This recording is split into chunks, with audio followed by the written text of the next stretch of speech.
there's so much more refinement and understanding and depth in why posterity, why family really matters, and what it is that we're doing, as so far as we can understand it, in the eternities. Why is it we're doing everything that we're doing for posterity's sake, and for those who have come before, our ancestors, And that is a unique feature that the world is moving further and further away from, where everything in the world, by and large, is turning more and more self-centered and looking inward, and neither looking back previously to prior generations, nor worrying about and looking forward to future generations. Everything is focused on the here and the now. And that's probably always been the case in the world to a certain extent, but it seems to me that it has certainly perpetuated and gotten worse. And it's people are even less concerned about future generations and what they may or may not have available to them, nor the legacy that they're leaving behind for those. So I think that's actually going to continue to be a more radical and frankly, a real blessing and an opportunity to differentiate us from the world, where we should be open about how we focus on future generations, how we're preparing for that, how we're trying to lay a groundwork of righteousness and faithfulness, and how we take that seriously. And we're willing to sacrifice and to consecrate and give up what we may want and what our personal self-centered desires are, so that those who come after can have a greater legacy to build upon. Those kind of ideals, I think, are what a lot of the early saints had.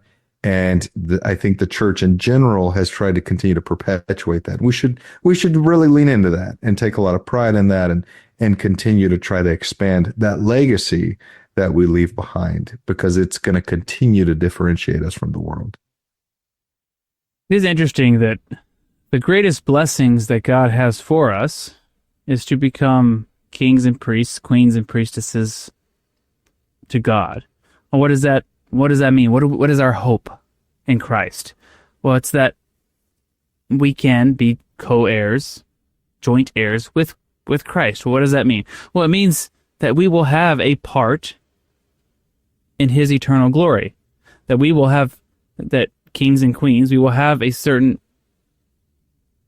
stewardship, dominions, exaltations, where we can continue the work and glory of God, of perpetuating the gospel and the priesthood through eternity.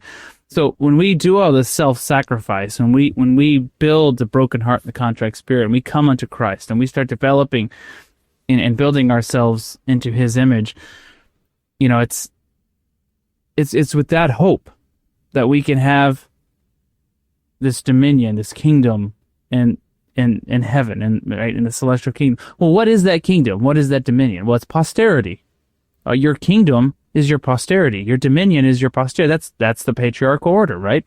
You have priesthood, fullness of priesthood, king and priest over what? Over your kingdom, your posterity, your children, your generations that come after you. And if you reverse engineer that now, and you think about, we are children of God. We're his posterity. We are the promised blessings of his exaltation. We are now his work in glory. He is perpetuating light and truth in the gospel through the world, through the universe.